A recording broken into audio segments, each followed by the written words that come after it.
I'm Gold Derby editor Daniel Montgomery here with Belfast writer and director Kenneth Branagh. The film is inspired by your own experiences during the Troubles in Northern Ireland. So it's something this personal. How do you decide, where to draw directly from your own life experience and where to fictionalize for the sake of, just telling the best story? Well, Daniel, it is a process that I suppose I've spent many decades considering, because I think the question you put is the hard one to answer. And so I felt really I couldn't in the end make the film until I found the way that would connect with the most people. So in a way, I wanted it to get beyond the narrow confines of me and try and find out whatever was universal. So that meant on the way listening to a lot of other people's stories, particularly sort of refugee stories, migrant stories, people who've had to leave and move from lives and homes that were very secure and important to them in times of great crisis. And I began to see how the story, fits into some extent into that sort of world. And what I knew was the visceral experience of the sudden arrival of violence in the form of an on-street riot would be at the beginning and pivotal to launching the film in whatever degree the balance you hint at and landed up being, but that I would go directly to my experience for what it was like for a 9-year-old, as it were, in another beautiful day in the neighborhood to suddenly experience the arrival of sort of catastrophic violence. That was the authentic starting point. And you as a filmmaker have written a number of adaptations, many Shakespearean adaptations, and this is an original script, of course, that hits close to home for you. Is it very creatively different to approach a story like this as opposed to other scripts? Yes, it is, because as you hint at in your first question there, you are exposing yourself, you're to some extent more vulnerable. With adapting Shakespeare, you are using all of your interpretive instincts. Often it's with the experience of having seen how those plays play in the theatre. So about certain moments that work for Henry V, or certain laughs that Much Ado About Nothing would tend to get. And you can bring that experience to how you shape the way a scene is edited or shot, or in a movie version. With this, it's a more naked and raw experience. You have those other skills, but the big thing is making sure you're objective enough to be able to strike that balance between bringing everything that is valuable and authentic about the personal, but making sure that your, as it were, savage artistic conscience doesn't sort of get all weak-kneed because it happens to be your story.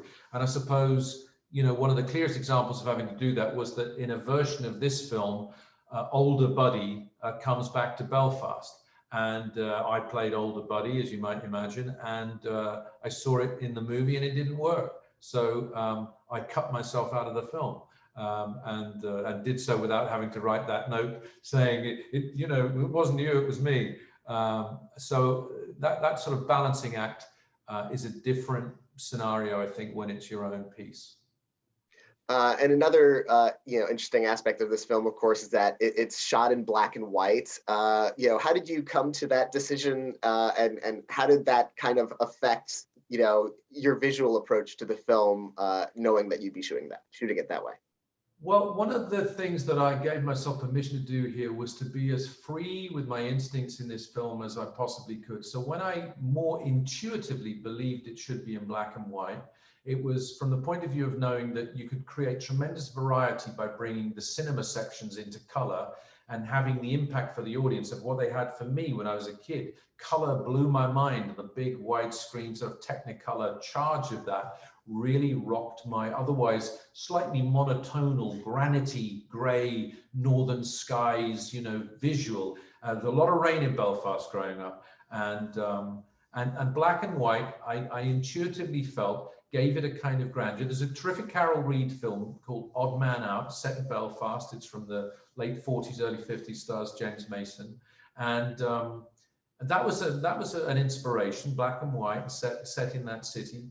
And for me, it captures a certain masculinity that the city has, a sort of oldie world masculinity. It was a big industrial city. It built the Titanic, and it seemed to me that it also has a kind of poetic dimension as well. And I think for a boy, Buddy, watching movies largely in black and white on television, it spoke of a kind of glamour, which is the way he saw his parents, that I think, all of which kind of seemed to fit into something that sort of evoked period as a result. And of course, in telling this story, you're casting actors to play versions of yourself and your parents. What was that casting process like with Jude Hill and Caitriona Balfe and Jamie Dornan to find these actors who would best portray these relationships so close to you, and of course yourself? Well, perhaps the strangest of all with Jude Hill, because in a way I couldn't. Part of the journey of making the film for me was meeting again and recognizing and sort of putting an arm around and giving a hug to my younger self, really, and sort of in some ways saying, "Hey, buddy, you did the best you could," and but I needed to go meet him again, and in a way, Jude Hill showed me how, and in the gift of his real capacity for being present in scenes. He's a great listener. So he's a great example of film acting where you're able to be compelled by, in this case, a young person simply listening. The story of the film is often written on his face while other people are speaking. And that's very revealing. So he chose to give of himself, and in a way, so he's not a literal version of me, but I found the film version of me through him. That was very, it was very emotional. It was an emotional experience to see that sort of reciprocity. When it came to my parents, I knew that Jamie Dornan and Caitriona Balfe had what I would call the fizzle that my parents had. It was a passionate relationship. It was a very active physical relationship, I think, and stormy for sure. The Irish are quick to laugh and they're quick to fight, and my parents shared some of those characteristics. I felt that Jamie and Caitriona had that edge. They have that sort of fire in the belly. And whilst not direct replicas, nobody's parents are going to be as, corkingly good looking, I think, as Caitriona Balfe and Jamie Dornan as they're presented in this film. But they're an idealized example of how Buddy saw them. And they had that kind of, fiery spark that my own folks did. And of course, you shot this film, during this whole COVID pandemic. How does that affect on set, just like the creative process and the way you collaborate with actors and other craftspeople and all that? It creates a sort of a slower ritual, a sparer and sparser ritual. Various departments go in one by one to the set. So the props guys will go in and they'll set the props, but they'll leave, which they wouldn't normally do. Then the electricians will go in and they'll check the lights if there are any, and then they'll leave, which they wouldn't normally do. And then finally, the DP, the cinematographer, and the focus puller would go in, and I'd go in, and the actors would go in. It'd be a much, much smaller group. The script supervisor would be outside, sound would be outside, and there was greater silence at the beginning of the pandemic, fewer planes in the air. I've never found it as easy to record a dialogue picture as this one in the time of COVID. And then, we had to have every door and every window open we possibly could. We had to go to the set, in a one-way fashion through our color zone. So by the time you got to the set, you had already, in a way, a sort of mystical prep had gone on, like a kind of incantation to the gods of creativity. So you arrived quieter and sort of more prepared, or differently prepared anyway than you might. So it made that space the on set, I think, quite special, quite sort of sacred in a way. And so much quieter. So the sense and feel that there was a concentration of energy was very, very striking. And because there were fewer people about in the gaps that you have while you're reloading or you're, adjusting lighting, a lot of quite deep conversations went on. So I think some of the bonding that was necessarily family-wise occurred. So I witnessed a lot, seeing, for instance, the bond between Judi Dench and young Jude Hill just occur in these quiet moments, in this emptier set, in this more focused environment. And it was very beautiful to witness, and it had a big impact on the spirit of those performances. And you mentioned how you start this film with that incredibly intense riot scene. How did you conceive of that going into it with, you have that camera revolving around Buddy and just the feeling of movement and disorientation there? Well, we needed to feel, an image I had in my mind actually was the beginning of The Wizard of Oz. It's the tornado, that you needed to feel that this kid was swept up in an incident which was going to leave his life just completely scattered on the streets around him, and you'd have to start putting it back together in the course of the film. So having him in the center of it and his eyes registering the impact of what was going on was key, because when it happened to me, it was something where it took a long time to process. It felt as though it was a slow motion experience.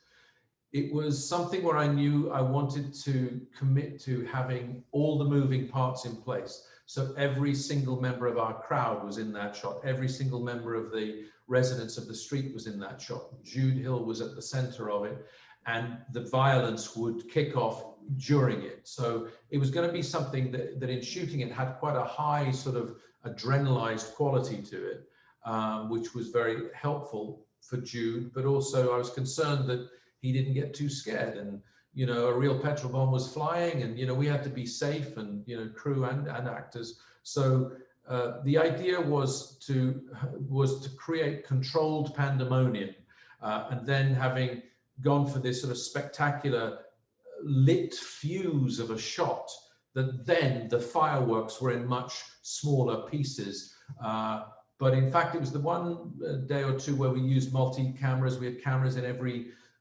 doorway and window, and a lot of the action was all happening at the same time. So you did feel, which I wanted, that you were in a riot, and you did feel, of course, this was not the case, we were safe, but it felt like everything was out of control. And of course, the scenes in the movie theater as well, showing how important film was to Buddy, and of course have been to you in your life and career. How did you decide, like, the films that you would include in those scenes, and what significance they had? Well, there were many other options as well. The first Beatles cartoon, Yellow Submarine, was a film that I remember being so psychedelically kind of dazzling in my youthful imagination. The Great Escape, we had Steve McQueen in the movie for a while. There was something I really liked about having lots of movie stars from that time in the film. The Sound of Music was in the film at one stage as well. They were all, and in a way, they were all films about escape. They were all films about people leaving. I didn't even realize that the sort of that kind of train of connection was there. But in the end, it was about the kind of visceral impact they made. So Ray Harryhausen's stop motion photography on those dinosaurs, sort of proto-Jurassic Park of 1 million years BC, combined with the kind of puberty enhancing effect of Raquel Welch, and then the sort of color immersion of Chitty Chitty Bang Bang, which again literally took you to other places. A car flew over the mountains, and then you end up in a version of Bavaria and King Ludwig's castle. These were escape routes from Belfast that were colorful, widescreen, massive images of massive vistas. They were so important to presenting the ladder away from that experience. And although I didn't know it at the time, that's what it was. And the one decision I chose not to make, because it just felt stylistically not right, was to present in color the Thor comic that Buddy reads on the pavement outside the betting shop, and his father's making a bet, which had the same effect. The transportive power of narrative, whether it be in comics or films or TV or briefly in the theater, all hit me in color. And so, I needed and wanted to make this very clear difference to how all of those things struck this kid as being separate from his normal everyday experience of life. And the film has been in the awards conversation this season. It's been getting a lot of attention. You yourself have been nominated for 5 Oscars, all in different categories. If you get in for Best Picture and Best Original Screenplay this year, that will be 7 categories, which will be a new record. How do you feel about like just that kind of recognition and how your career has been so versatile that you have been recognized in so many different kind of areas? Well, I feel the intense privilege of it. I certainly feel that, a deep, deep sense of privilege that I've been allowed to continue working. And as far as Belfast goes, I think this is an amazing year for films, fantastic quality of films this year. I haven't seen a bad film this year. I have loved so many, and I've gone to the movies a lot. And whenever I can, I will do that as opposed to watching at home. So I feel very honored that we're included in that way. And I also feel very grateful. It's never been more important that, film festivals, critics, the awards conversation, it's never been more important than now to the lifeblood of film, particularly film in cinemas.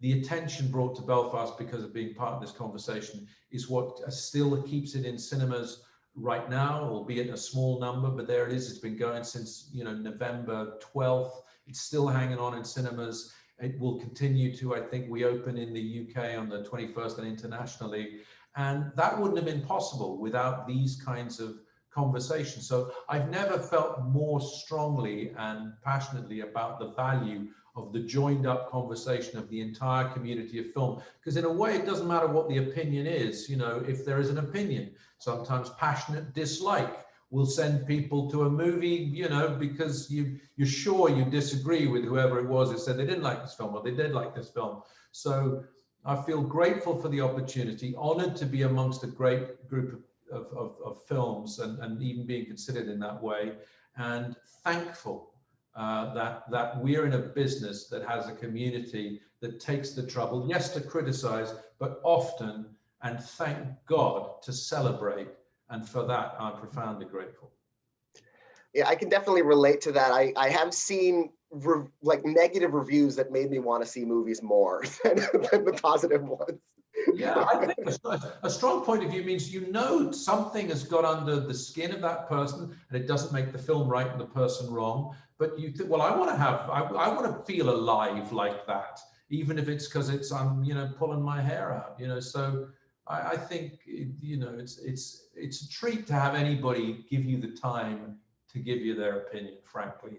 And when that is the lifeblood of creators, if people ain't there, it ain't finished till somebody sees it. It doesn't exist till somebody sees it. And having been around for 40 years, I've got broad enough shoulders to take the rough with the smooth, and just be grateful to be in the game. Congratulations on your work on this film. This was not a film that I was drawn to because of negative reviews, fortunately. Congratulations to the season to come. And thank you so much for talking to me today. Thanks a lot, and I really enjoyed it. Thank you.